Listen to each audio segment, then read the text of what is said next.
राधा स्वामी जी। बाणी बाणी राधा स्वामी दयाल सतनाम सतपुरुष की।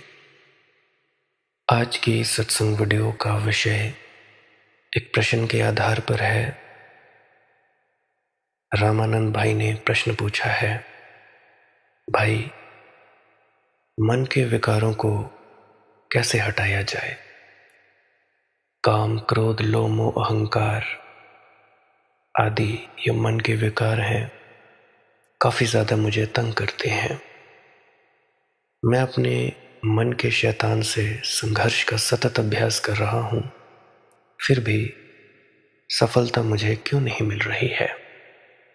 कृपया बताने की कृपा करें और मुझे अनुग्रहित करें। तो चलिए इसी विषय के संदर्भ में आज की सत्संग वीडियो आरंभ करते हैं। गुरु प्यारी सत्कार योग सत्संगत जी, आप सभी के भीतर बैठे परमात्मा को मेरा प्रणाम। आप सभी के चरणों में मेरा प्रणाम।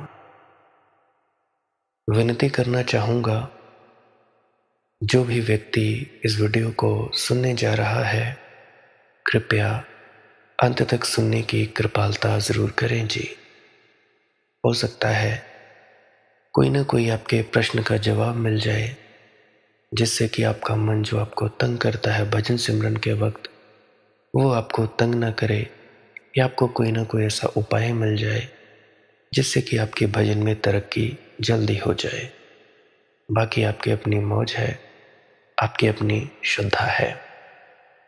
तो मैं अपने मूल विषय की ओर बढ़ रहा हूँ। जैसा कि मित्र ने प्रश्न पूछा है कि मैं अपने मन से बड़ा परेशान हूँ, संघर्ष कर करके थक गया हूँ। मेरे मित्र, मैं तुमसे एक बात कह देना चाहता हूँ। संघर्ष में ही विफलता है। संघर्ष में सफलता संभव नहीं है। संघर्ष गलत प्रारंभ है। मैं कहता हूं, समझ चाहिए, संघर्ष नहीं। अब जैसा तुम मेरे सत्संग सुनते होगे, बाकी तुम्हें जिंदगी की समझ आई, जीवन जीने की कला या और भी बहुत सारी चीजों की समझ आई, तो क्या तुमने उसको समझने के लिए संघर्ष किया? बस समझ आई और बात आ गई। जैसा कि मैं कहूं कि चोरी करने से दुख बढ़ता है, अंदर कायरता की भावना आती है। अगर तुम समझ जाओ तो क्या तुम्हें संघर्ष करने की जरूरत है कि मैं चोरी ना करूं? या दूसरी उदाहरण, अगर मैं तुमसे कहूं कि भाई आग में हाथ लगाओगे तो जलोगे। अब अगर तुम्हें समझ आ जाए, अगर तुम आग को हाथ लगाओगे, ताप आएगा, उंगली जलेगी, तो क्या एक बार अनुभव आने के बाद, समझ आने के बाद संघर्ष की जरूरत है? बिल्कुल नहीं। तो समझ चाहिए, समझ ही मुद्दा है। जो व्यक्ति सत्संग के माध्यम से समझ जाता है, केवल वही व्यक्ति इस संसार के भवसागर को तोड़ने में कामयाब हो पाता है। अगर किसी विधि से या कोई भी तरीके से मुक्ति मिलती, तो पूरी दुनिया में क्यों नहीं लोग मुक्त हो गए? क्यों नहीं लोगों का अहंकार टूट गया? क्यों नहीं लोगों का मन मिट गया? आज इतने जो दंगे फसाद हो रहे हैं, क्यों नहीं हट गए? कारण है उसका। कारण इतना ही है कि समझ नहीं है। मैं तो देखता हूं लोगों को नामदान ले लिए हैं, गुरु पीर वाले हो गए हैं, फिर भी वे क्या क्या हरकतें करते हैं। यूं तो कहते हैं कि हमें बड़ा प्रेम है गुरु पर, परंतु हरकतें उनकी देखो तो जिन्होंने नामदान नहीं लिया या गुरु नहीं बनाया उनसे भी बदतर है। तो गुरु सत्संग इसलिए फरमाता है ताकि हमारे अंदर समझ पैदा हो। और जो व्यक्ति सोचते हैं कि हम किसी विधि के माध्यम से पहुंच जाएंगे तो वो गलत बात है। सद्गुरु का साथ पल पल चाहिए सत्संगों के माध्यम से। अगर तुम लोग सद्गुरु का सत्संग हासिल करते रहते हो, सुनते रहते हो सद्गुरु को, तो तुम्हारे मन को ठोकर लगती है और तुम्हें समझ पैदा होती है। तुम्हें अपनी कमियों का पता चलता है कि हम कहाँ कमी कर रहे हैं। कमी हमें खुद में होती है, दोष देते हैं हम सद्गुरु पर। मुझे इतना पता है कि आज तक तकरीबन जो ज़्यादातर व्यक्ति पहुँचे हैं वो समझ के माध्यम से ही पहुँचे हैं। संघर्ष हम उसको कह सकते हैं, परंतु समझ बहुत बड़ा विषय है। अगर समझ कर, जिसको बाबाजी महाराज विवेक कहते हैं, कि विवेक के माध्यम से हम संसार में विचरण करेंगे तो हम संसार का भी मज़ा ले सकते हैं और अपना परमार्थ भी संवार सकते हैं। तो समझ आती है सत्संग के माध्यम से। एक समझ आती है ठोकर खाने से, ठोकर खाने से समझ आती है बाद में, वक्त बर्बाद होता है। ठोकर खाते हैं, गिरते हैं, फिर उठते हैं, कपड़े झाड़ते हैं, फिर पता लगता है। परंतु सद्गुरु का सत्संग ही एक ऐसा माध्यम है जिस माध्यम के द्वारा हम समझ में आ जाते हैं, हमारा विवेक जागृत हो जाता है और तब काम करती है कोई भी विधि, कोई भी तरीका। ये जो भी तुम लोगों को नाम की विधियां दी जाती हैं या कोई भी तरीका बताया जाता है, ये सिर्फ तुम्हारे मन को कुछ देर के लिए खड़ा करने के लिए दिया जाता है, ताकि तुम लोग सद्गुरु की बात को समझ पाओ। समझ गए तो संघर्ष करने की आवश्यकता नहीं पड़ती। जिसको समझ में आ गया कि भोग में दुख है तो वो अपने आप ही वैराग्य में चला जाएगा। अगर भोग में सुख होता तो बहुत सारे लोग हैं, मेरे खुद के परिचित भी हैं, अरबों खरबों की संपत्तियां हैं, खुद को ही नहीं पता कि धन कितना है उनके पास, सभी सुविधाएं हैं, फिर भी दिल में कुछ खालीपन सा है। सोचते हैं कि यार क्या कमी है, कौन सी कमी है? तो वो कमी है अपने आप को न जानना। जब तक हम अपने आप को नहीं जान पाते हैं तब तक हम कभी भी आनंदित नहीं हो सकते हैं। भोग भोग के थक जाओगे तब हमें दुख मिलेगा। भोग से दुख, दुख से वैराग्य। महात्मा बुद्ध को देखो, भोगा, इतना भोगा कि छोड़ गए अपना महल। महावीर को देखो, इतना भोगा कि छोड़ गए। राजा जनक को देखो, भोग भोग के इतना थक गए कि जब अष्टावक्र जी ने उनको ज्ञान दिया, हो गए। फिर वे भोग में भी थे और उससे अलग भी थे। वे ऐसे ही थे जैसे कटोरी में शहद था और वो मधुमक्खी की तरह किनारे पर बैठकर शहद भी पीते गए और सूखे परों के साथ उड़ते भी गए। परंतु कुछ हैं जो शहद में डूब जाते हैं, पंख भी लिवड़ जाते हैं और उसी शहद में दम तोड़ देते हैं। संत महात्मा इस दुनिया में रहते हैं, इस दुनिया में रहते हुए भी इस दुनिया के नहीं होते। तुम्हारी तरह खेलते हैं, कूदते हैं, खाते हैं, पीते हैं, तुम्हारी तरह घूमते हैं, सोते हैं, नहाते हैं, परंतु वे अलग भी होते हैं, क्योंकि उन्हें माया विचलित नहीं कर सकती। क्यों नहीं कर सकती? क्योंकि अनुभव के माध्यम से उन्हें एक ऐसी समझ पैदा हो जाती है जिससे वे माया में फंसते नहीं। तो मेरे मित्र, समझ चाहिए, संघर्ष नहीं। याद रखना मेरी एक बात, जिससे तुम लड़ोगे उसको तुम बल दोगे, क्योंकि जिससे तुम लड़ रहे हो वह तुम्हारा ही तो अंग है। मन से लड़ रहे हो, किससे लड़ रहे हो? मन तुम्हारी ही तो ऊर्जा है, और किसकी है? तुम्हारे ही कारण शरीर से, उसके बाद सूक्ष्म शरीर, सूक्ष्म से तुम्हारा ये बाहर का शरीर, स्थूल शरीर। मन किससे ऊर्जा ले रहा है? तुमसे ही तो ले रहा है। अगर तुम्हें कुछ चाहिए तो मन पैदा होता है, तो ऊर्जा किससे ली? तुम्हारे मन ने, तुम ही ने तो ऊर्जा दी तुम्हारे मन को, क्योंकि तुम कुछ करना चाहते थे, कुछ पाना चाहते थे, तो मन पैदा हो गया। तो कहने का मतलब है, जो भी तुम्हें चाहिए, अगर ज़रूरत भी है तब भी वो चाहिए। पानी पीना है, चाहिए कि मुझे पानी पीना चाहिए, चाहिए ना? जब कोई वस्तु चाहिए तो तुम्हारे अंदर एक विचार पैदा होता है कि हाँ, मुझे चाय पीनी है, मुझे खाना खाना है, मुझे इधर जाना है, उधर जाना है।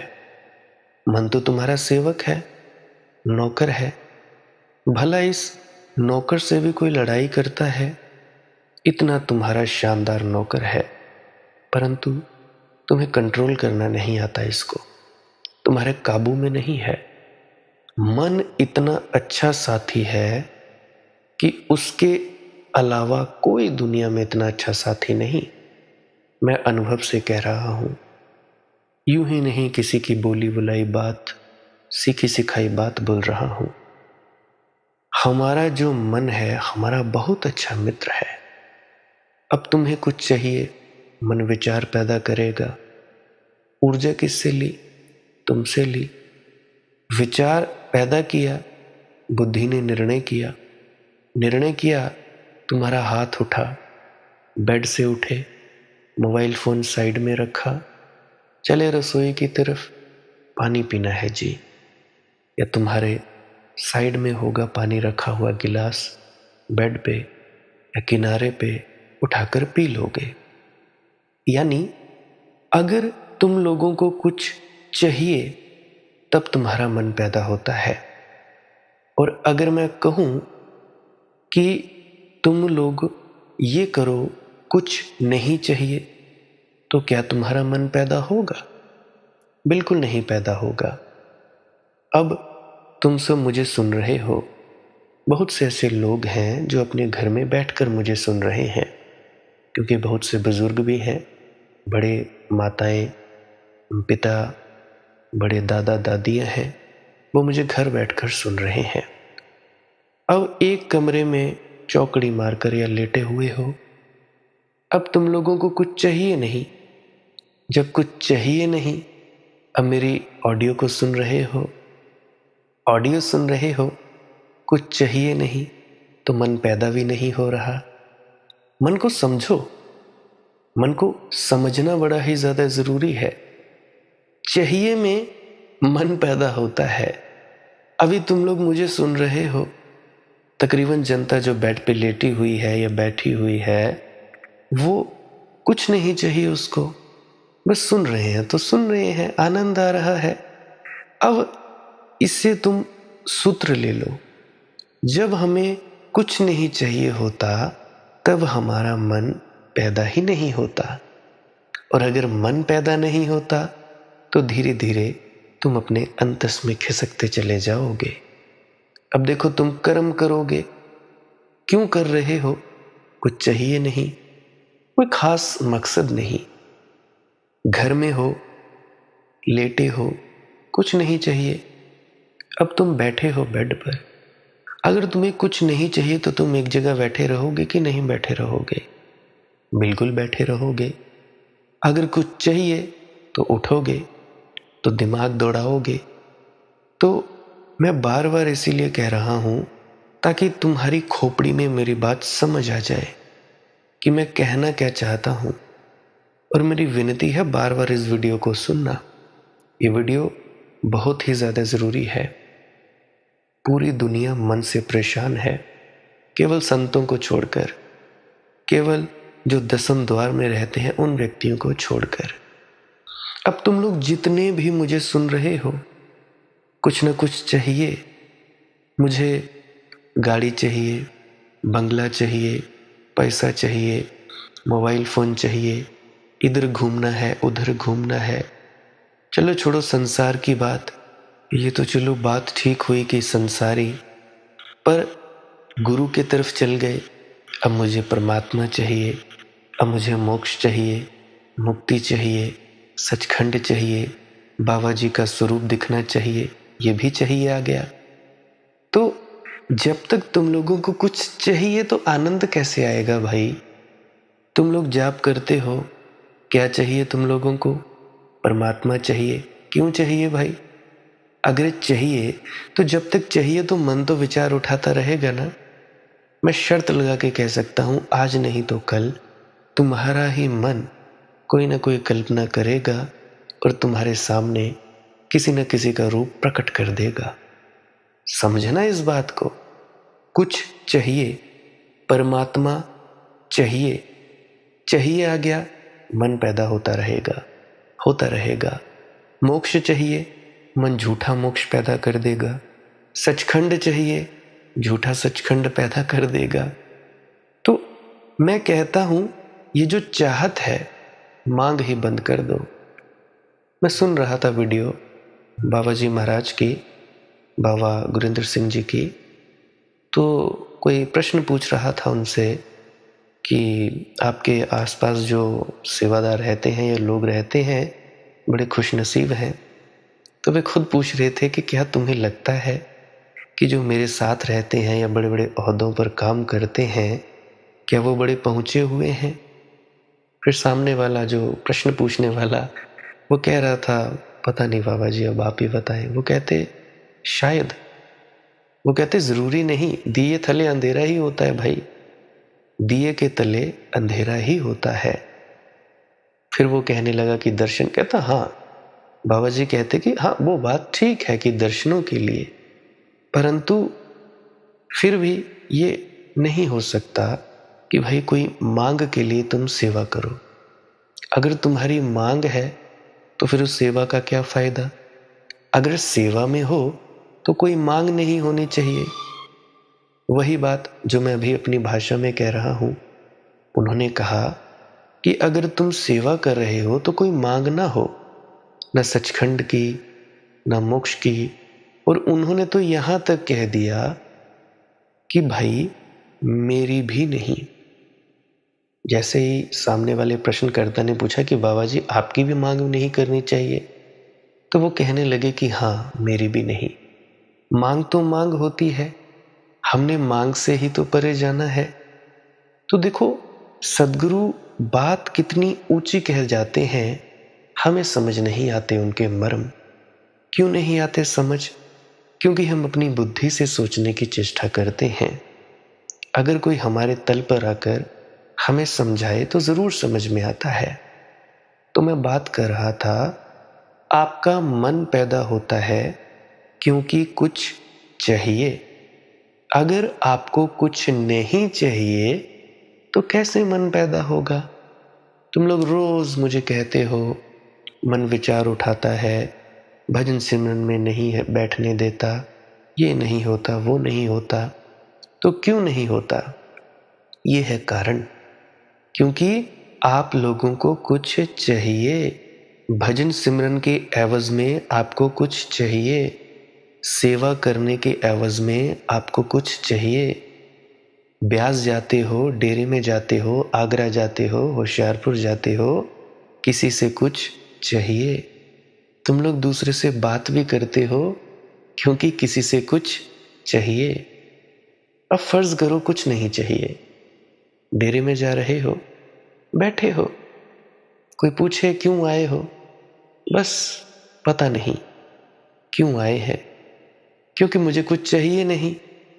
जब कुछ नहीं चाहिए में आ जाओगे और डेरे में जाओगे, संत का दर्शन होगा, वैसे बैठोगे, घटना घटती चली जाएगी। कुछ नहीं चाहिए, किसी से बात करो, बस ऐसे ही, कुछ नहीं चाहिए। तो भाई जब कुछ नहीं चाहिए तभी घटनाएं घटती हैं। अभी बहुत से ऐसे हैं जो मेरे भी परिचित हैं, जिनसे पूछो क्या चाहिए, कहते हैं कि जी कुछ नहीं चाहिए। मैं कहता हूं उनको कोई भी भ्रमित नहीं कर सकता, क्योंकि उन्हें कुछ चाहिए ही नहीं। बात याद आती है मुझे बाबा सावन सिंह जी की। वो अक्सर कहा करते थे कि देखो, मालिक के भक्तों और प्यारों का तो ये हाल है कि तुम्हें तो चाहिए सचखंड या मोक्ष, उन्हें तो ये भी नहीं चाहिए। वे मुक्ति की मांग भी नहीं करते, क्योंकि मांग ही तो बंधन है, मांग ही तो दुख है। और क्या है भाई, इस मांग के कारण ही तो तुम लोग परेशान हुए पड़े हो ना। जरूरत है तुम्हारी एक जोड़ी कपड़े की, मांग है तुम्हारी 10 की। काम चल जाए तुम्हारा 20,000 में, मांग है 1,00,000 की। यही तो है ना। देखो, पेट को जरूरत है रोटी की, 2 रोटी की मांग है, खा लो भूख लगे। पर अगर तुम बोलो कि नहीं नहीं, मुझे मेरे सामने तो 10 रोटियां रहनी चाहिए, तो ये क्या बात हुई भाई। तो इसमें बेईमानी आ जाती है और कुछ ना कुछ चाहिए। मैं फिर से कहता हूं, चाहिए में मन पैदा होता है। कोई भी व्यक्ति, वस्तु, स्थान में जाना हो, कोई भी बाहरी संसार की चीजें हैं, अगर जरूरत से ज्यादा चाहिए तो ठीक नहीं। अगर जरूरत के अनुसार चल रहे हो, जरूरत के अनुसार चाहिए, तब बात ठीक। मैं पहले आपको बता दिया कि चाहिए में मन पैदा होता है। अब मैं इसको थोड़ा सा और आगे लेकर जा रहा हूं, क्योंकि हम हैं संसारी जीव, हम इस संसार में काम करते हैं। बच्चे भी हैं आपके, माँ बाप हैं, आप काम धंधे करते हो, ऑफिस में जाते हो, दुकानदारी है, संसार में भी आना जाना रहता है।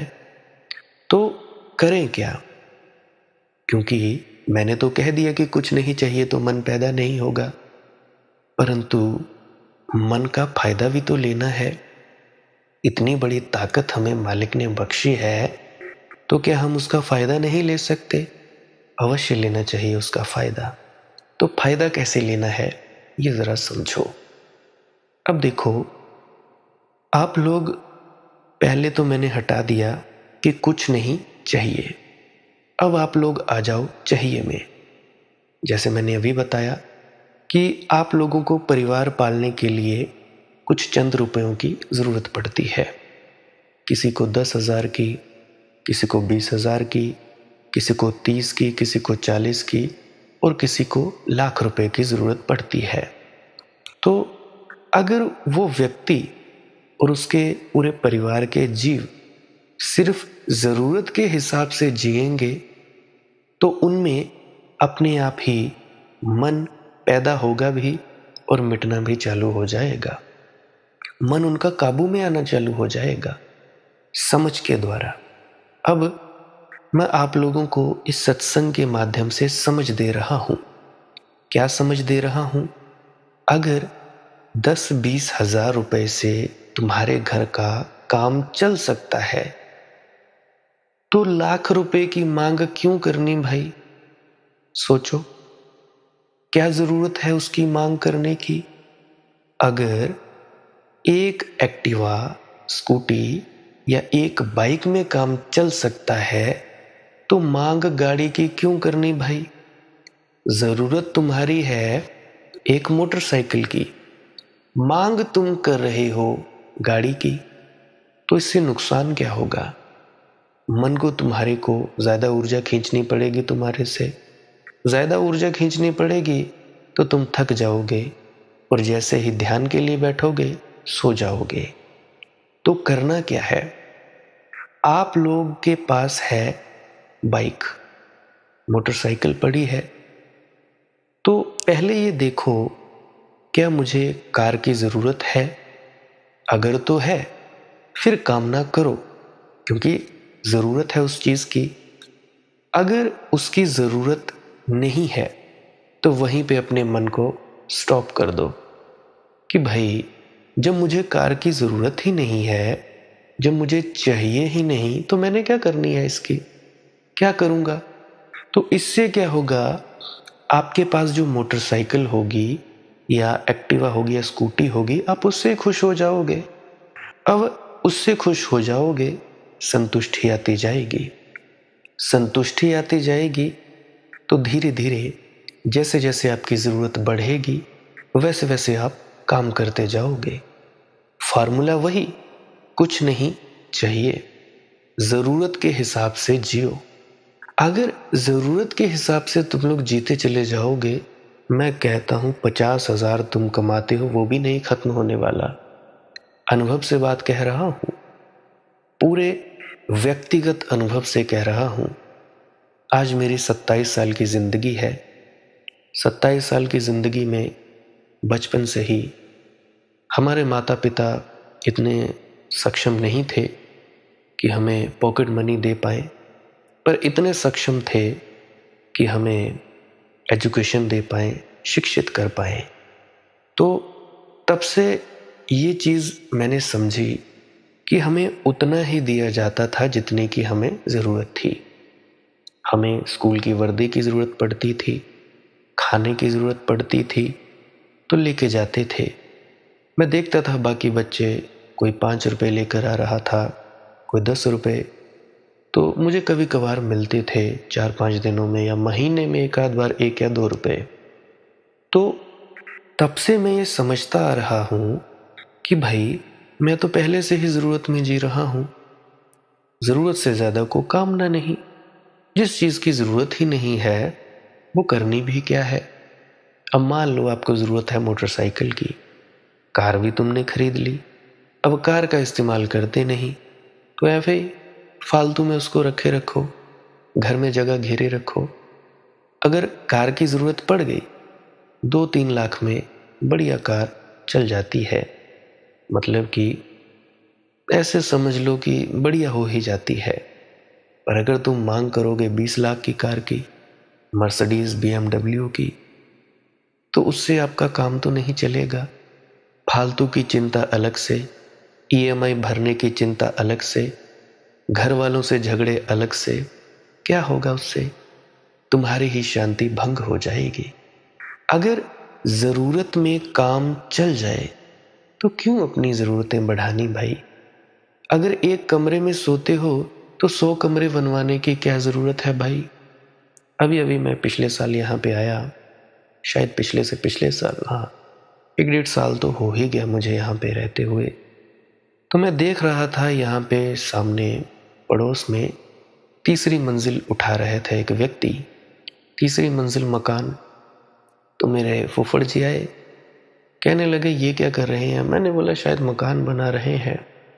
तो मैंने कहा कितने कितने बेटे हैं इनके। कहने लगा कि एक ही बेटा है।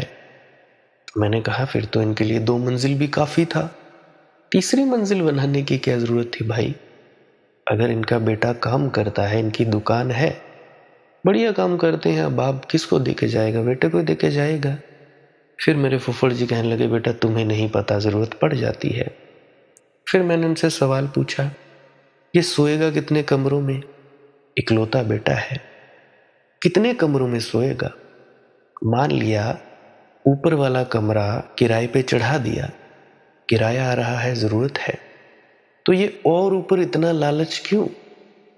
हम इसी में गलती करते हैं, अपने लालच के चक्कर में फंसते हैं और इसी चक्कर में हम अपनी ज़रूरतों को बढ़ाते चले जाते हैं।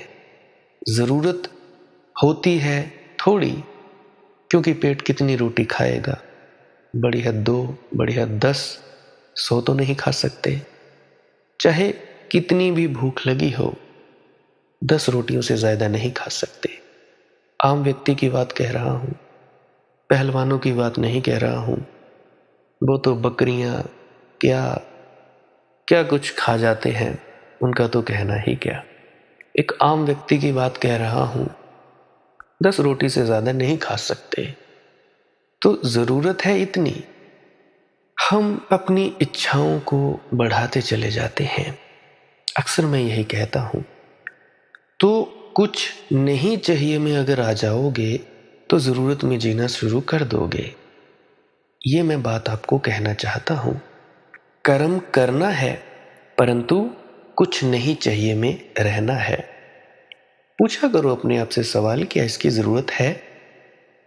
क्या इस चीज की जरूरत है? क्या कम में काम चल सकता है? बिल्कुल चल सकता है।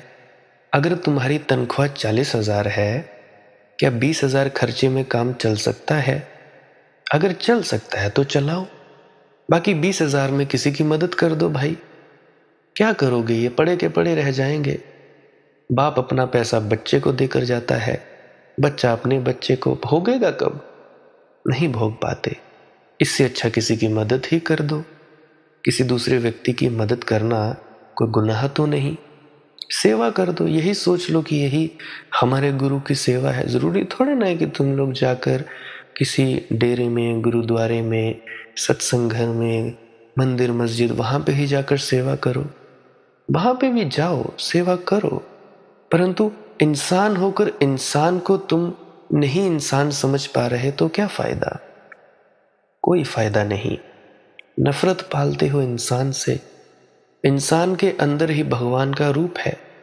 अगर आम इंसान के भीतर तुम भगवान का दर्शन नहीं कर पा रहे, तुम उससे प्रेम नहीं कर पा रहे, तो गुरु के आगे हाथ जोड़ने का भी कोई फायदा नहीं। बुरा मत मानना, सीधी सीधी सच्ची बात कह रहा हूं। अगर भेदभाव करोगे तो गुरु के पास भी तो भाई वही हड्डी मांस मज्जा है। फर्क इतना है, उसमें परमात्मा जागृत है और बाहरी व्यक्तियों में सोया हुआ है। तो क्या ही नफरत करोगे? तो जरा विनती है, इन नफरतों से ऊपर उठो। कोई ऊंचा नहीं, कोई नीचा नहीं। अब मेरे पास आते हैं, मंदीप बेटा, मंदीप भाई, आपके चरणों में प्रणाम। ये प्रणाम मैं भी कह देता हूं कि भाई आपके चरणों में प्रणाम। क्या फर्क पड़ जाएगा? तुम और मैं एक जैसे होंगे। वो व्यक्ति जो लालची होंगे, जो अपने आप को कुछ बनाना चाहते होंगे, तुम लोगों को झुकाते होंगे। अब तुम लोग देखो, अगर डेरा ब्यास में जाओगे, बाकियों का मुझे पता नहीं, तो वो क्या कहते हैं कि भाई मैं तो यहाँ का सेवादार हूं। इतनी बड़ी पदवी पर बैठकर परमात्मा जागृत है उसमें। बाबा जी महाराज में जागृत है परमात्मा, फिर भी सेवादार। जिन व्यक्तियों के भीतर परमात्मा जागृत है, उनमें नम्रता बहुत बढ़ जाती है, बहुत ज्यादा है। हाँ, अगर तुम्हें डांटेंगे डपटेंगे, भाई तुम्हारी गलती के अनुसार डपटेंगे, बाकी कोई दिक्कत परेशानी नहीं। क्योंकि अगर तुम लोग नहीं मानते तो थोड़ा डांटना भी पड़ता है, थोड़ा दिखावा भी करना पड़ता है, क्या पता तुम लोग ठीक हो जाओ। तो मैं बात कर रहा था चाहिए और कुछ नहीं चाहिए की। जब हमें कुछ चाहिए तो मन पैदा होता है, जरूरत से ज्यादा चाहिए तो मन पैदा होता है। अगर जरूरत में चाहिए और कुछ नहीं चाहिए, तब हम अपनी आद अवस्था में ठहरते हैं, अपने आपे में ठहरते हैं। तो मैं बात कर रहा हूं कि भाई मन तुम्हारी ही ऊर्जा है। अब क्रोध है, लोभ है, मोह है, काम वासना है, ये तुम्हारी ही तो ऊर्जाएं हैं। इनसे तुम लड़ोगे तो ऐसे होगा, अपने बाएं हाथ को दाएं हाथ से लड़ा रहे हो। पागल हो। कौन जीतेगा, कौन हारेगा? न कभी जीत होगी, न कभी हार होगी। शक्ति गवाओगे और टूटोगे, खंडित होोगे, नष्ट होोगे, विक्षिप्त हो जाओगे, विमुक्त नहीं। तो मैं कह रहा हूं कि भाई संघर्ष नहीं चाहिए, समझ चाहिए। इतने सालों से तुम लोग संघर्ष कर रहे हो, मिला क्या? अब ज़रा मेरी बात भी तो मानकर देख लो। अगर मैं कुछ कह रहा हूँ, कुछ सोच समझ कर ही कह रहा हूँ। किसी पागल कुत्ते ने तो मुझे खाया नहीं। हाँ, वैसे खाया था बचपन में, जब मैं 2.5-3 साल का था, तो पागल कुत्ते ने खाया था, परंतु मुझे इंजेक्शन लगे थे। शायद 2.5-3 साल का ही था मैं, परंतु लगे थे मुझे इंजेक्शन। परंतु इतना भी बुरा हाल नहीं भाई। अब तो कब की बात हो गई, अब 28-27 का हो गया हूँ। 22-23 साल पुरानी बात हो गई है। तो भाई अगर मैं कुछ कह रहा हूँ तो समझो, संघर्ष नहीं चाहिए, समझ चाहिए। मन को समझो, मन की प्रत्येक अभिव्यक्ति को समझो। क्रोध क्या है उसको समझो, क्रोध की गहराई में उतरो, क्रोध की आधारशिला में उतरो, क्रोध की जड़ को पकड़ो कि है क्या, कहाँ से पैदा होता है क्रोध, काम वासना क्या है उसको समझो। अब तुम्हें लड़ना सिखाया गया है, तुम लोगों को समझना नहीं सिखाया गया। और मैं कहता हूं जितना तुम लोग लड़ोगे उतना ही तुम लोग मुश्किल में पड़ोगे, क्योंकि जितना तुम लड़ोगे उतना ही तुम्हारा मन भी लड़ने में कुशल हो जाएगा। जब दो आदमी लड़ते हैं तो दोनों की कुशलता बढ़ती है। अखाड़ों में देखो, लोग अभ्यास के लिए कुश्ती करते रहते हैं, दोनों की कुशलता बढ़ती रहती है। तुम अगर मन से लड़ोगे, तुम्हारी भी लड़ने की क्षमता बढ़ेगी, दोनों बलशाली होते जाओगे। और जितने बलशाली होगे उतना ही संघर्ष पैदा होगा ज्यादा, उतनी ही शक्ति का अपव्यय ज्यादा होगा। ऐसा नहीं चलेगा। मैं संघर्ष नहीं सिखाता किसी को भी, मेरा तो सारा सूत्र समझ का है। ध्यान करो, मन पर लड़ना क्या है। मन बुरा है ऐसा मानकर क्यों बैठ गए, क्यों बैठे हो भाई। अभी मैंने इतना बोला आपको कि मन एक बढ़िया हमारा साथी है, ये हमारे शरीर के लिए ही दिया गया है, क्योंकि अगर इस शरीर का पोषण नहीं करोगे तो जाओगे कहाँ। परंतु आप लोगों ने मन को इतनी खुली छूट दे रखी है कि जरूरत से ज्यादा मांगते हो। अरे जरूरत में जीकर तो देखो कैसा मजा है। मन बुरा है जी, मन बेईमान है, काल का एजेंट है जी, फलाना है ढिकाना है। अब तो छोड़ो इन बातों को, थोड़ा आगे बढ़ो यार। बुद्धि है कि नहीं तुम लोगों में। मन बुरा ऐसा मानकर क्यों बैठ गए भाई। समझाया है पंडित पुरोहितों ने तो मान लिया। इसीलिए तो चाहता हूं कि इन पंडित पुरोहितों से मुक्त हो जाओ। उनके कारण ही तुम्हारी जिंदगी झंझट बनी है, उनके कारण ही तुम्हारी जिंदगी लंबी कहानी है व्यथा की, जिसमें आनंद का कोई गीत ना फूटा है और न ही फूट सकता है, जिसमें विषाद ही विषाद आएगा और मौत आएगी, महाजीवन नहीं। अमृत का तुम्हें कोई अनुभव ना हो सकेगा। तो लड़ने का मतलब होता है दबाना। किसी तरह दबाकर बैठ भी गए तो आज नहीं कल कभी तो छुट्टी लोगे। इसलिए तुम्हारे साधु संत छुट्टी नहीं ले सकते, 24 घंटे छाती पर चढ़े बैठे रहेंगे, अपनी ही छाती पर खुद ही चढ़े बैठे रहेंगे। थोड़ी देर को भी फुर्सत नहीं है, हंस भी नहीं सकते, क्योंकि उतनी छुट्टी लेने में भी खतरा है। उतनी देर में ही जो दबाया है वह उभर कर बाहर आ जाए।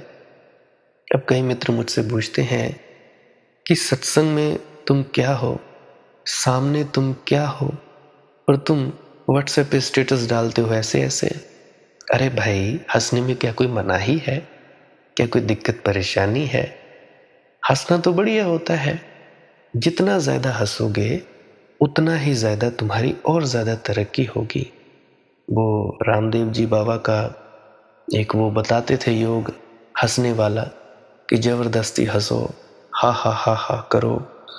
तो मैं तो भाई वीडियो डालता हूँ, हंस लो, और कुछ मैं काम की वीडियो भी डाल देता हूँ ताकि तुम्हारा काम भी बन जाए, बोर ना हो जाओ। इसीलिए अक्सर सत्संग के बीच में मैं कोई चुटकुला भी सुना देता हूँ, कोई कहानी घुसा देता हूँ।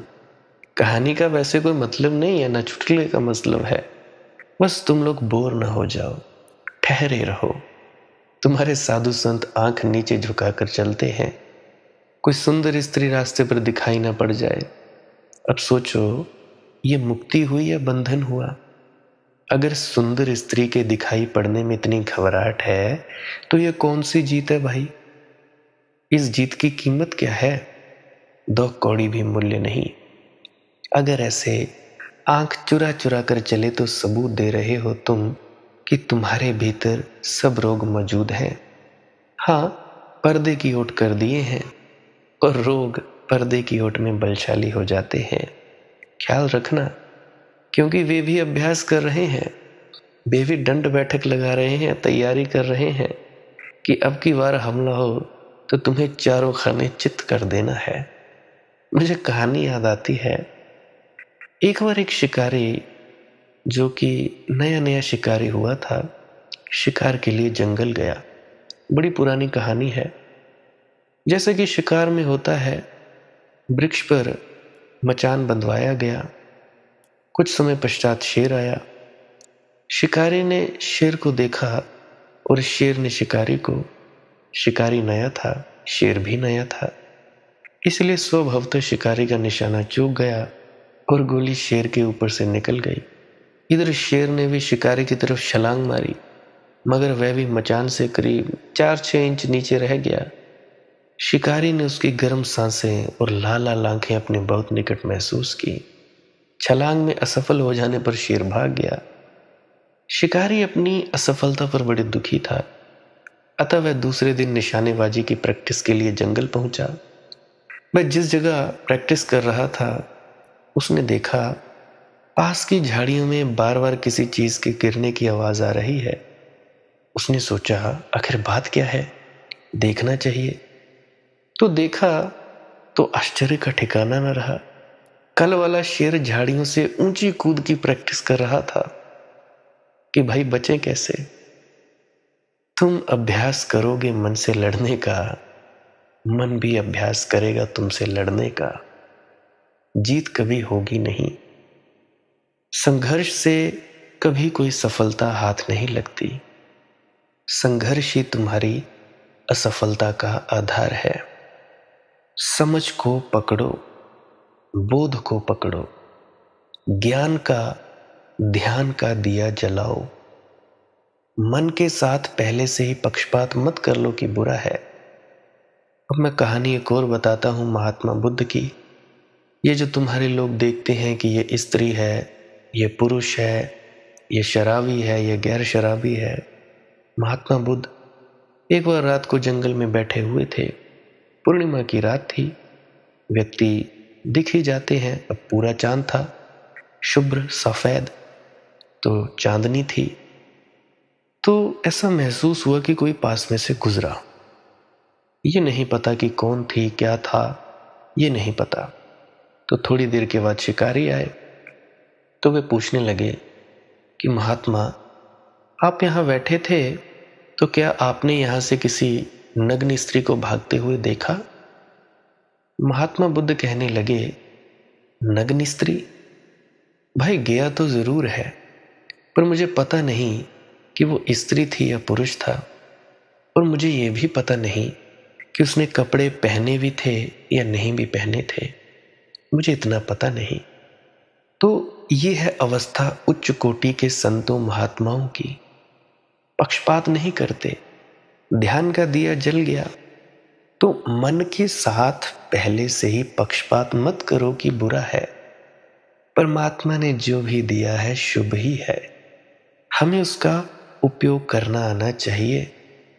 क्रोध का अगर कोई ठीक ठीक राज खोल ले तो करुणा प्रकट होती है, और काम वासना की ग्रंथि को जो खोलने में समर्थ हो जाता है, उसके जीवन में ब्रह्मचर्य का फूल लगता है। काम वासना ब्रह्मचर्य को छिपाए है।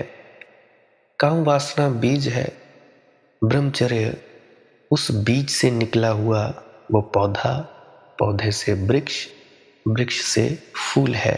और क्रोध करुणा का खोल है। खोल गिर जाएगा, करुणा प्रकट हो जाएगी। बीज को फेंक मत देना और बीज से लड़ना नहीं है। बीज को जमीन में बोना है। समझ की भूमि में बीज को बो। ध्यान की वर्षा होने दो। ध्यान की धूप पड़ने दो। प्रेम को रखवाली करने दो और जल्दी ही वह घड़ी आएगी कि तुम जिन हो सकते हो, तुम विजेता हो जाओगे। मैं तुम्हें जो सिखा रहा हूं वह बिना लड़े जीत जाने की कला है। बिना लड़े विजय का शास्त्र है। तुम लोग जरा अपने ध्यान को तो देखो कि तुम्हारा ध्यान जा किधर किधर रहा है। तुम्हारा ध्यान जाता किधर है? बच्चों में, बीबी में, पति में, तुम्हारे माँ बाप, यार दोस्त, रिश्तेदार, काम धंधा, यहीं यहीं तो जा रहा है, इच्छाओं में जा रहा है। अब तुम लोगों ने क्या करना है? चुपचाप आंख बंद करके बैठो या कर्म करते हुए कुछ नहीं चाहिए मैं कर्म करो कि काम कर रहे हो और चाहिए कुछ भी नहीं। अब श्री कृष्ण महाराज जी कहते हैं ना कि हे अर्जुन, तू कर्म कर, फल की इच्छा मत कर।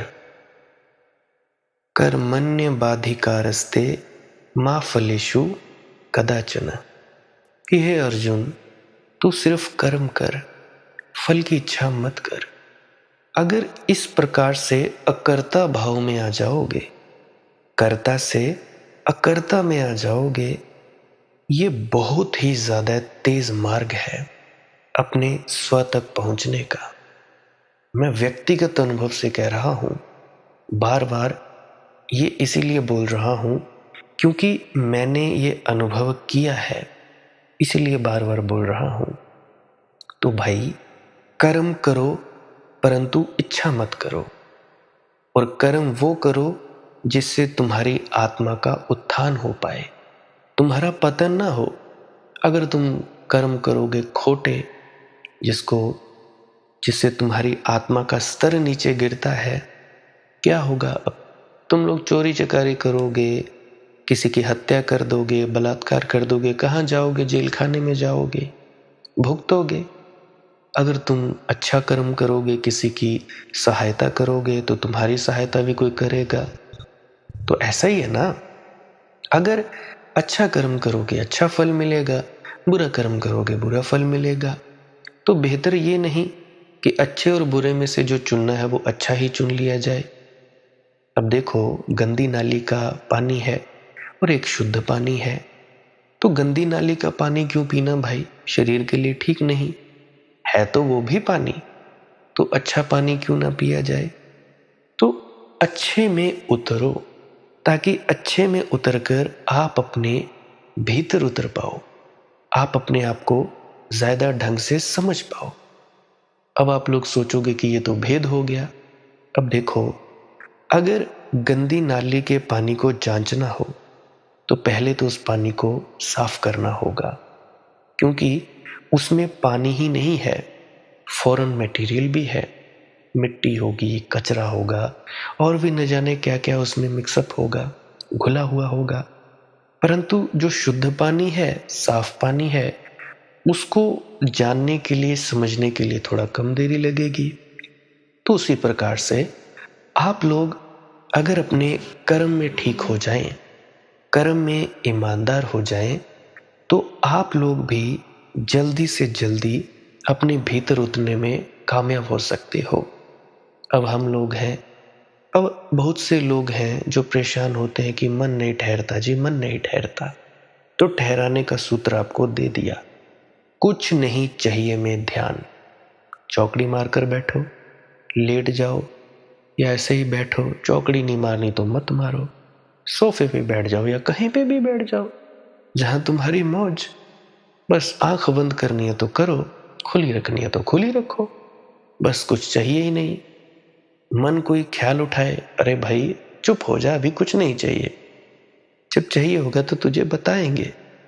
अब नौकर का तो काम ही यही है, मालिक कुछ चाहिए, मालिक ये चाहिए, मालिक वो चीज चाहिए। तुम बोलोगे ना ना ना कुछ नहीं चाहिए, तो मन ऐसे तुम्हारा ठहरेगा। कुछ नहीं चाहिए, ध्यान तुम्हारा जा किधर रहा है? पहले उसको समझो, उसका निरीक्षण करो। आंख बंद करते हो, ध्यान जाता किधर है? अगर कहीं बाहर जाता है, इधर जाता है, उधर जाता है, तो मन से पूछो, अगर इधर जाना ही है, मान लो मनाली जाना है, कुल्लू जाना है, तो क्या तू जा पाएगा? अगर तो हाँ, तब तो उठो और निकल दो। अगर नहीं जा पाओगे तो भाई क्यों जाना? बैठे रहो, क्या जरूरत है? जब जाना ही नहीं, जब कुछ चाहिए ही नहीं, तो बैठे रहो। तो उसी तरह से अगर तुम लोग नाम जप करते हो या धुन सुनने के लिए बैठते हो, तो कुछ नहीं चाहिए। इसी प्रकार से बाबा जी महाराज भी कहते हैं कि भाई हमें परख नहीं करनी है। उनका यही मकसद था समझाने का कि परखों से ऊपर चले जाओ। अब हम लोग बैठते हैं, परख करते हैं। अब आप लोग सच्चे सच्चे होकर ईमानदारी से खुद से ये सवाल पूछो कि हमने जब जब भजन सिमरन किया भी, ध्यान में उतरे भी, क्या कुछ नहीं चाहिए के लिए किया या कुछ चाहिए था तब किया? याद रखना, अगर परमात्मा की भी मांग रखने के लिए किया या सचखंड की या मुक्ति की मांग रखने के लिए भी किया, इसीलिए वो फलीभूत जल्दी से नहीं हुआ। जल्दी से फलीभूत करने के लिए कुछ नहीं चाहिए, बस मन खत्म। जब कुछ चाहिए ही नहीं तो मन पैदा कहाँ से होगा भाई? तो इसी प्रकार से अगर चुपचाप आंख बंद करके बैठोगे या जैसे भी आपकी इच्छा है, तो बस ध्यान को देखो किधर जा रहा है। जिधर जा रहा है उससे समझ के माध्यम से निकालो कि भाई ये तो तेरे लिए ठीक नहीं, तो निकल जाएगा। संघर्ष करोगे तो मन लड़ेगा, मन लड़ेगा, तुम लोग परेशान हो जाओगे, पागल हो जाओगे, डिप्रेशन की गोलियां खाओगे और भी न जाने क्या क्या करोगे। इस मन को ढीला छोड़ने के लिए ही ये मैं सांस क्रिया बताया करता हूँ, जो मुझे विजय शर्मा जी द्वारा बताई गई थी। और विजय शर्मा जी को, बाबा जी को शंकर भगवान द्वारा बताई गई थी। बहुत ही कारगर प्रक्रिया है सांस क्रिया। इतनी ज़्यादा कारगर है कि कोई व्यक्ति अगर पागल भी होगा तो वो भी ठीक हो सकता है। अगर उसके शरीर में बीमारियां भी होंगी, उस बीमारियों से राहत मिल सकती है। और ध्यान दें, दिल्ली में रहने वाले या जितने भी शहरों में रहते हैं जहाँ पे पॉल्यूशन ज़्यादा है, उनसे मेरी विनम्र प्रार्थना है, घर में एक तुलसी का पौधा ज़रूर लगाओ, क्योंकि ये वातावरण को शुद्ध करती है, ऑक्सीजन की मात्रा बढ़िया रहती है। एक नहीं, दो नहीं, 10-10 पौधे लगा लो, गमलों में ही लगा लो, घर में ज़रूर लगाओ, बालकनी में लगा लो, आसपास ज़रूर लगा दो। और कोशिश यही करो कि आस पड़ोस में या बाहर जहाँ भी बन सके वहाँ लगाओ। पूजना नहीं है भाई। अब देखो, तुम तुलसी का पौधा लगाओगे, देखभाल करोगे और तुलसी का पत्ता तोड़कर खा भी सकते हो, पेट के लिए भी बढ़िया। एक तुलसी का, एक गुलाब का। वैसे तो तुलसी ज़्यादा बेहतर है, कोई भी किस्म की आप तुलसी ले सकते हो, उसको पानी ही देना है और क्या करना है। कमरों के आसपास, बाहर जहाँ पे धूप भी पड़ती हो या जैसा भी आप ठीक समझे वैसा ज़रूर लगाओ।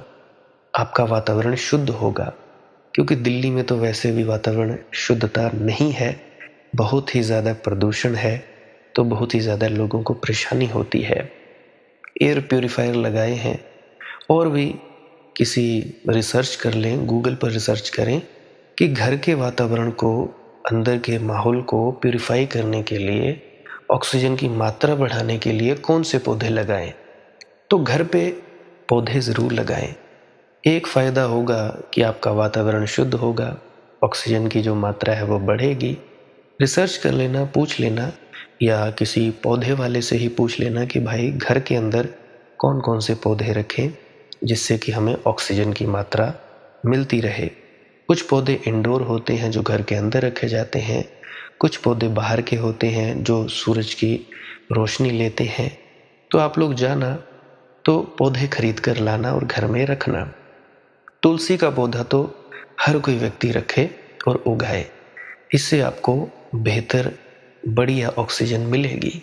मैं किसी आपको अंधविश्वास में तो डाल ही नहीं रहा कि ये पूजो, वो करो, फलाना करो, ढिकाना करो। मेरे यहाँ आसपास में बहुत सारे कर्मकांड करते ही हैं, बहुत सारे पखंड करते हैं मेरे पड़ोस में। उनकी तुलसियाँ यहीं देख रहा हूँ 1.5-2 साल से। एक बीजते हैं सूख जाती है, दूसरी बीजते हैं सूख जाती है। मेरी तुलसी सूखी नहीं। मेरी बुआ जी आए, कहते दीपू ये वही है जो मैंने तुझे उखाड़ कर दी थी। मैं कहा हाँ बुआ जी ये वही है। कहती ये सूखी नहीं, इसको कुछ नहीं हुआ। मैंने कहा भाई मैं फालतू के आडंबरों में पड़ता नहीं। तुलसी पानी मांगती है, मैं पानी देता हूँ। अब धूप थोड़े ना मांग रही है मेरे से कि मैं इसके आगे धूप करूँ या दिया जलाऊं। क्या जरूरत है उसके आगे धूप दिया जलाने की? हाथ जोड़ दो, बस प्रणाम करो, क्योंकि चेतना है। एक तो आपको फायदा मिलेगा ऑक्सीजन का। अब तुलसी मेरे ख्याल से शायद घर के अंदर नहीं रख सकते। घर के अंदर रखने के लिए और दूसरे पौधे होते हैं जो कम पानी मांगते हैं, तो वो आप किसी पौधे वाले के पास जाकर पूछ सकते हैं और वो अपने कमरों में या टेबल पे या घर पे रख सकते हो। तो सांस क्रिया भी किया करें, उससे आपको शुद्धतम ऑक्सीजन मिलेगी। और पेड़ पौधे लगाओ, अवश्य लगाओ, जहाँ पे भी आपको मौका मिले योगदान अवश्य दो। चाहे किसी पार्क में लगा दो, चाहे जहाँ आपका मूड करे वहाँ लगा दो। और अपने घर पे पौधे रखने का एक और भी फायदा है कि भाई उनको देखकर दिल खुश हो जाता है। अगर ऐसे ही बाहर से परेशान हुए हो, ऑफिस में दिन अच्छा नहीं बीता हो, दुकान पे दिन अच्छा नहीं बीता हो, तो घर पे आओगे। तो जितने भी मुझे सुन रहे हैं तो मैं यही विनती करना चाहता हूँ, घर के अंदर पेड़ पौधे ज़रूर लगाओ जो ऑक्सीजन देते हो। पूछ लेना भाई, ऐसे ही नहीं, क्योंकि रात को कुछ पौधे हैं वो कार्बन डाइऑक्साइड छोड़ते हैं और ऑक्सीजन लेते हैं, और कुछ हैं वो 24 घंटे ऑक्सीजन ही छोड़ते हैं। तो ये ज़रूर पूछ लेना। तो आज के लिए बस इतना ही। भजन सिमरन करते रहिए, ध्यान में उतरते रहिए, कुछ ना करने में अवश्य उतरते रहिए। सांस क्रिया अवश्य करो, इससे आपको फायदा मिलेगा। शरीर भी स्वस्थ तो मन तो ठहर ही जाएगा। मन को छोड़ने में आपको मदद मिलेगी। बाकी आपकी अपनी मौज है, क्या ही मैं कह सकता हूँ। बाकी अंत में मैं यही विनती करता हूँ, यही मालिक के आगे अरदास करता हूँ, आप सभी को मालिक सद्बुद्धि दे और आप सभी को अपने स्व तक पहुँचाए, अपने आप तक पहुँचाए, अपने आप को जानने में आप पर कृपा करे। देखो कृपा तो हो ही रही है, अब कृपा एक आप अपने आप पर भी कर दो, बस अमल करो। गुरु कृपा भी हो रही है, परमात्मा कृपा भी हो रही है, अब आत्म कृपा करो, तब ही कुछ होगा। नहीं तो हो ही है परेशान तुम लोग। तो भजन सिमरन करें, ध्यान में डूबें और कुछ न करने में अवश्य बैठते रहिए। भजन सिमरन क्या है? भजन और सिमरन दो अंग हैं। सिमरन है कुछ शब्दों का जाप करना जो आपको आपके सद्गुरु द्वारा बताए जाते हैं। कोई भी जाप हो सकता है, कोई भी शब्द हो सकते हैं। करना क्या है? किसी कमरे में बैठ जाइए, या रात को बैठ सकते हैं, सुबह बैठ सकते हैं, या जब भी आपको फुर्सत के लम्हे मिले बैठ सकते हैं। तो जब बैठें तो शरीर को बिना हिलाए डुलाए बैठना है। जो बैठ नहीं सकता तो वो लेट जाए, जो चौकड़ी नहीं मार सकता वो टांगे सीधी कर ले। कोशिश ये रहनी चाहिए कि ज़्यादा से ज़्यादा वक्त शरीर को बिना हिलाए डुलाए बैठा जाए। उसके बाद अपने शब्दों का जाप शुरू कर दें। आंख बंद रखें, आंखों पर ज़्यादा जोर नहीं लगाना है, कोई कष्ट नहीं देना है, नहीं तो सर में दर्द होगा और फिर आप लोगों को परेशानी हो सकती है। तो आपने क्या करना है? चुपचाप शांत होकर बैठे रहना है, शब्दों का जाप शुरू कर देना है। जितनी देर भी आप करना चाहो, आधा घंटा, पौना घंटा, 10 मिनट, 15 मिनट, या जितनी भी आपको आपके सद्गुरु द्वारा दिया गया निर्देश है, जितना निर्देश है उसका पालन कीजिए। और उसके बाद दूसरा स्टेप करना बड़ा ही ज़्यादा ज़रूरी है। वो क्या है? वो उसी अवस्था में बैठे रहें या आसन भी बदल सकते हैं। ये जो शब्दों का जाप होता है ये एकाग्रता के लिए होता है, ताकि मन की एकाग्रता आ जाए। और जब मन की एकाग्रता आ जाए फिर दूसरा कदम क्या है? धुन सुनने के लिए बैठना। चुपचाप बैठे रहें, आंख बंद है, शब्दों का जाप बंद कर देना है। और अगर कोई भी आपके गुरु महाराज है उनको आप स्मरण कर रहे थे, याद कर रहे थे, आंखों के सामने शक्ल ला रहे थे, तो उसको लाना बंद कर दीजिए। शब्द धुन सुन रही है तो सुनते रहिए, आंख बंद करके अंधेरे में ही टिके रहें। टिके रहना है और ये इच्छा नहीं करनी है कि कुछ दिखे, कहीं पहुंचा जाए, परमात्मा को पाना है, ये करना है, वो करना है। याद रखें, ना कुछ समझना है, ना कुछ देखना है। ऐसे ही अज्ञानी होकर इसी अंधेरे में पड़े रहें। इसी अंधेरे में पड़े रहना है बस। उसके बाद जो होगा सो होगा।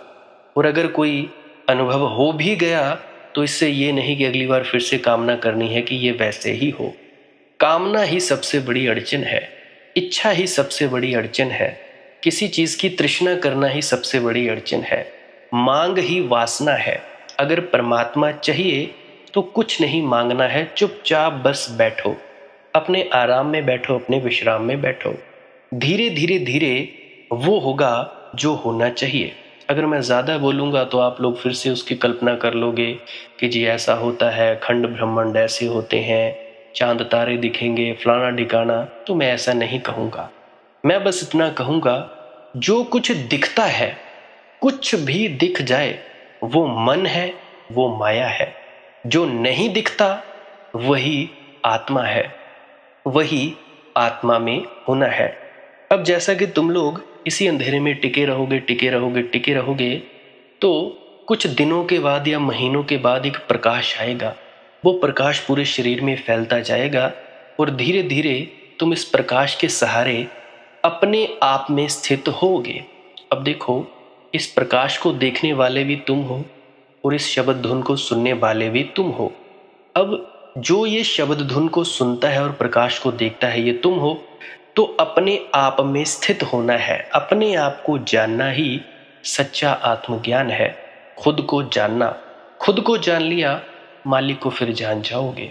तो इतनी सी प्रक्रिया है। और आगे आप श्वास क्रिया भी कर सकते हो। ये मुझे बताई गई थी विजय शर्मा जी द्वारा। वो एक उच्च कोटि के संत हैं, तो उन्होंने मुझे बताई और मेरा फर्ज बनता है कि आप सभी को बताऊं। वैसे तो मैं रोज रोज बताता हूं, फिर भी आज फिर से बता रहा हूं। श्वास क्रिया क्या है? नाक से सांस लेना है, मुंह से छोड़ना है। लंबा सांस लेना है नाक से और मुंह से छोड़ देना है। 15 मिनट करें, 20 मिनट करें, आधा पौना घंटा, जितनी देर भी आप कर सकते हो करें। करने के बाद करना कुछ नहीं है, चुपचाप आंख बंद करके बैठ जाना है। लेट सकते हो तो लेट सकते हैं, वो आपकी अपनी इच्छा है। नींद आ जाए तो सो जाना है, तो शरीर को कष्ट नहीं देना है। अगर सर घूमे घूमने देना है, अगर आपका शरीर कांपे तो कांपने देना है। उसकी आपने दिक्कत, परेशानी और चिंता नहीं लेनी है, ये सब होता ही है। और मरने से डर लगे तब भी नहीं डरना है, ये होता ही है। क्या कहा मैंने? 15 से 20 मिनट कर सकते हैं, उसके बाद चुपचाप बैठें और अपने भीतर अपने आप उतर जाओगे। ठीक है जी। प्रेग्नेंट लेडीज़ बिल्कुल ना करें, जिनको दिल की बीमारी है या गोलियां वगैरह खाते हैं वो भी बिल्कुल ना करें, और बाकी सब कर सकते हैं। जिनको नींद नहीं आती वो अवश्य करें, और जिनको थोड़ा डिप्रेशन रहता है वो भी अवश्य करें, और जिनके बच्चे थोड़े पढ़ाई में कमज़ोर हैं वो भी ज़रूर करें। बाकी आपकी मौज है, करना हो करिए, नहीं तो आपकी अपनी अपनी इच्छा है। और ध्यान दें, जब सिमरन करें तो उसके बाद सीधा भजन पे बैठें, और जब ये श्वास क्रिया करें तो इसके बाद सीधा भजन के लिए बैठें। अलग अलग प्रक्रियाएं हैं। एकाग्रता के लिए है श्वास क्रिया और एकाग्रता के लिए ही है भजन सिमरन। सिमरन भी एकाग्रता के लिए और श्वास क्रिया भी एकाग्रता के लिए। ठीक है, मिक्स नहीं करना है, अलग अलग करिए। अगर श्वास क्रिया करी तो उसके बाद सीधा धुन सुनने पर बैठें। अगर सिमरन के शब्दों का जाप किया उसके बाद फिर से धुन सुनने पर बैठें। बाकी आपकी अपनी मौज है, जो आपको रुचे वो कर सकते हो। अगर धुन सुनने लगे तो धुन सुनने पर ही डायरेक्ट बैठा जाए, परंतु श्वास क्रिया मत छोड़ना, क्योंकि श्वास क्रिया करने से शारीरिक, मानसिक और आध्यात्मिक लाभ मिलता है। तो बाकी आप कीजिए, आपकी मौज है। और कोई प्रश्न है तो कमेंट सेक्शन में पूछ सकते हैं, या इंस्टाग्राम, टेलीग्राम, फेसबुक पे सर्च करें मालिक की मौज सत्संग, तो वहाँ पे पूछ सकते हैं। प्रश्न पूछने से पहले एक विनती, आप लोग पुरानी सत्संग वीडियोस को अवश्य सुनिए। क्या पता आपके प्रश्नों के जवाब मिल जाए और आप अपने भीतर ध्यान में उतर जाएं। बाकी आपकी अपनी मौज है। लाइक कर सकते हैं इस वीडियो को अगर आपको कुछ सीखने को मिला है, और कमेंट सेक्शन में राधा स्वामी ज़रूर लिखें। सब्सक्राइब कर सकते हैं इस चैनल को अगर रोज़ रोज़ नए नए सत्संग सुनना चाहते हैं। और बाकी आप सत्संग लगा के छोड़ दीजिए और बस छोड़ दीजिए। सुनते सुनते आप ध्यान में प्रवेश करेंगे या तो आप जी सो जाएंगे, तो आपकी मौज है। बाकी आप लोग अगर शेयर करना चाहो अपने मित्रों तक तो कर सकते हैं, नहीं तो मालिक की मौज है, कोई चक्कर नहीं है। आप मुझे इतने अंत तक सुनते हो, इतने अंत तक सुनने के लिए आपका बहुत बहुत शुक्रिया, बहुत बहुत धन्यवाद। और मुबारक हो आप लोगों ने जो आनंद प्राप्त किया। अब मैं अपने गुरु महाराज को प्रणाम करता हूँ। आप सभी के भीतर बैठे परमात्मा को भी प्रणाम करता हूँ। मेरा प्रणाम स्वीकार करें। राधा स्वामी जी।